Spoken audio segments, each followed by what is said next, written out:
Hey everyone, Aaron here with Elite Watersports. This is all about kite repair.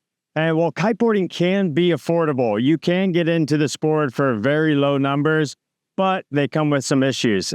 If you're buying used equipment, make sure you watch our video on how to buy used kiteboarding equipment. It'll go over everything. And also there's some details of what I'm about to show you on other videos we have on our YouTube channel. Look for that repair playlist. Today is going to be all about replacing a valve on a strut or a leading edge. Let's get right into it.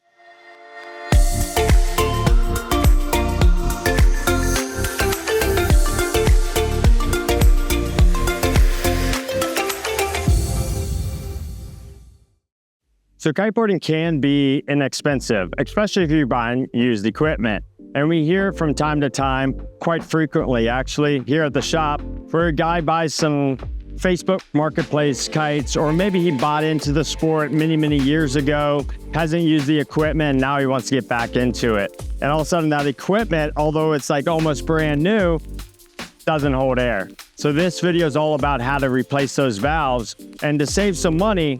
But we also wanted to go over one thing that's very important. You know, some of the kites that come into the shop are pre-2010. And it's like a halvesy thing where like 50% of those kites are actually possibly unsafe or so old school technology that they're not worth fixing. When you could just buy maybe a barely used kite, couple years old from here at the shop, around $500, $600, and there's no worries because it's coming with a warranty from us at Elite Watersports. But in this case, the guy actually traded in this kite and we gave him a good value to it. It is almost brand new, a 2018 liquid force valve, but it is actually having some valve issues. And we've seen it from time to time with even no brand set aside, but brand new kites, only 2 years old, and all the valves need to be replaced. So we're kind of weighing out the option. This is a beautiful kite, flies very nice. It's well worth the repair. And we have two options. We can either buy an OEM bladder, get it custom made, get it shipped to the shop, we'll put it in there, no worries for years. But in this case, that cost analysis is not going to be worth it. So we're going to try to save a little bit of money and do some peel and sticks and kind of set this kite up for a low cost, high adventure for somebody that's falling on a budget. So when we talk about peel and stick valves, we have to understand that it's not 100% fix for the duration of how long the kite materials may last. You may get 6 months out of them. You may only get a month out of them. It depends on your environment, how you install, how you're keeping track of your equipment. You may even go a couple years with that peel and stick valve. So let's get right into it. The first thing that I'm gonna do is pump up the kite. After I pump up the kite, I'm gonna close off all the valves. This is gonna isolate the leading edge from the struts. This is gonna determine exactly where the leaks are. Now remember, if you're new to kiteboarding, that leading edge is connected through a piping system, these tubes that connect to the struts. So the struts and the leading edge are separated. So to put a count on it, we have 3 strut valves and 3 leading edge valves on this kite, and 1 dump valve, and then 1 backup for the old school 9mm fill. So we have quite a bit of valves going on.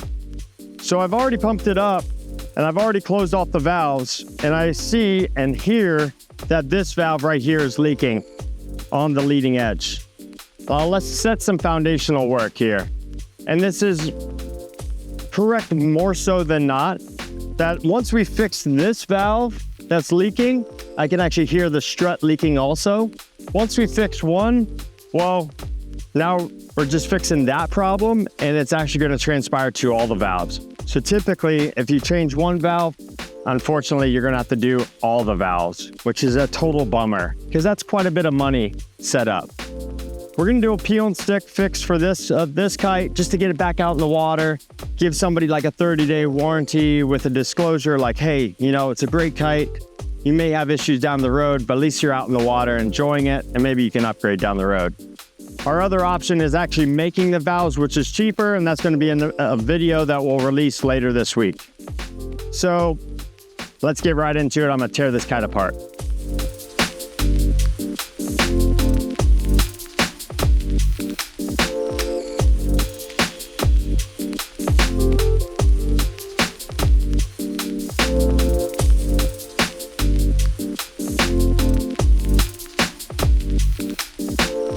So we're gonna get right into putting a new valve on the system. We're gonna first kind of inspect the valves itself. And you can see possibly in the from the camera that there's light discoloration on the back side of the valves, causing kind of air bubbles, and that's an indication that they're delaminating. And you can also see that they're just barely peeling off. With a little bit of a tug, they're gonna fall apart. Now, the easiest way to get these valves off so you don't tear your bladders are gonna actually be heating them up with just hot water. So I'd put a cup of coffee in the microwave, get it to boiling temperature, dip this in, and the valves will peel right off. Occasionally you might have one section of the valve that's really tough, so just do that process instead of tugging on them too much. In this case, I'm pretty confident on it, so I'm just gonna keep working it. On this particular Kite, the valve's made on the inside, which is fine. Just makes it a little bit tougher to get the valve off itself. Making sure I don't rip the bladder. And then here's what the valve looks like. So we're gonna clean all that up, get it roughed up a little bit, make sure there's no film on it. Maybe we can put some MEK on it or denatured alcohol. We just don't want it too smooth around the edges. If we were to recycle that, that's gonna be on a different video. So that valve's toast. And then now this is what we're left with, is just a simple bladder. And we gotta look at the construction of the bladder, making sure that we can just do a peel and stick right on top of it. In this case, they actually have, like most struts out there, will have like a sock. And usually that sock is sitting on top of the valve. And you just remove that sock, get it out of your way, peel and stick, put it on there. So I'm gonna show you how to do that here in a second. Okay, here we are. We got the strut out, and it's gonna be the same process even for like the leading edge. You wanna make sure that you get the old valve off, make sure you have a nice clean space to adhere the valve itself onto. If you have any rips or tears, or maybe you messed up when you're taking that valve off, we sell type A tape. Type A tape, you would peel, stick on there. Make sure you have a little hole already pre-cut, and then you can actually take the valve and go on top of the type A tape. So if you mess up with like a rip or tear or anything like that, and we'll actually go into more detail on a different video, so look out for that. Even if you have like rips or tears or anything on the bladder, we're gonna have a video on teaching you how to repair bladders. So first things first, let's open up the package. We sell these online on elitewatersports.com. Basically, it comes with some instructional packets similar to what the videos already taught you. You're gonna have a little alcohol swipe, double pack. I'm gonna really clean them up. And I'm also doing this out in the sunlight. This adhesive on the peel and stick actually really activates nicely with some heat. Not like we gotta put it on an iron or anything or use a heat gun. We just don't wanna be inside an air conditioned area where it's like 70 degrees. It really likes to be in 80, 90 degrees. So make sure it's nice and warm. We actually do use a iron on the lowest setting, just enough for us to touch the back of the iron if we're stuck inside or if it's wintertime around here. After I wipe it down really clean, a lot of times I just use my shirt if I don't have a towel. I want to wipe off all the residue from that alcohol. And you can actually feel the bladder is now more like sticky versus like oily. So as long as it's not oily anymore, it's good to go. Now the orientation to the valve is extremely sensitive to exactly how it comes out of the canvas or the Dacron. So in this case, this valve is going to be pointing towards the leading edge. So I want to make sure when I peel and stick it, that the valve is going to be pointing towards the blunt end of the strut. Some of them are going to be kicked sideways, some straight in, some at an angle. So just kind of reference what you've taken apart to make sure you're doing it the right way. Simple as this, peeling it off and lining everything up. I use this nice piece of wood with carpet to kind of stretch the bladder out. I'll use my hands like this to line up everything, stretch it out a little bit, and lay in the peel and stick right on top of it. Okay, next thing is kind of kneading it, pushing out all the air bubbles, making sure there's no air bubbles. If you apply it correctly, just like a sticker on a car or decal on a car, you want to start from one side and kind of roll it into place. If the bladder is really tough to lay flat, you can use some tape, like Scotch tape, and tape it all stretched out. Over time, I've just kind of been able to bypass that step. Another idea I used to do is pinch it off in my leg like that, and that would stretch the bladder out and make it really nice to roll onto it.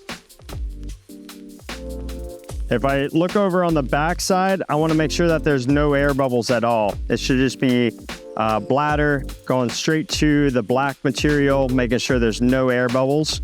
And lastly, you actually want to stretch it a bit. So stretching the bladder. And if you look around the seam of the peel and stick valve, you'll see a little teeny bit of glue kind of like pulling off this foam backer. And that lets you know that you have a good adhesion. So just take your time, making sure everything looks really, really nice, because man, that's a lengthy process to put them in and find out that it's failed.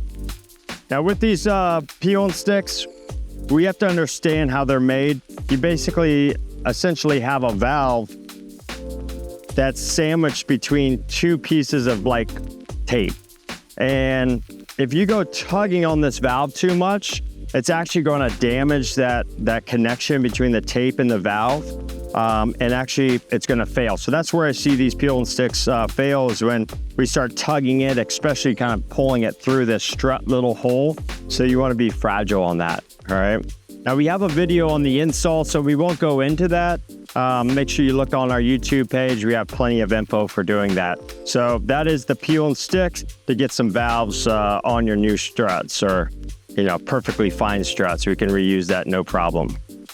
This repair is $16 if you do it yourself, $16 for the valve, and your time, versus if you bought a new strut, around $40 to $80. That's with shipping and all that stuff. So a lot of times you can just recycle the bladder. So this is Aaron with Elite Watersports, and I have quite the project ahead of me. I'm gonna have to take off all these valves around the whole entire kite, the leading edge, and also the struts.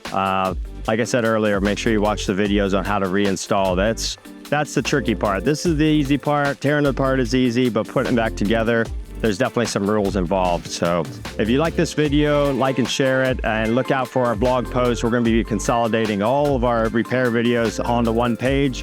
That's going to take a couple weeks if you're a subscriber right now, but we'll get it all together for you. I hope this gets you out on the water. And you know what? If a valve ever did fail on you in a pinch, you can grab one from the shop, peel and stick it, get back on the water, and get riding, bring it back in the shop, and we'll show you how to do it right.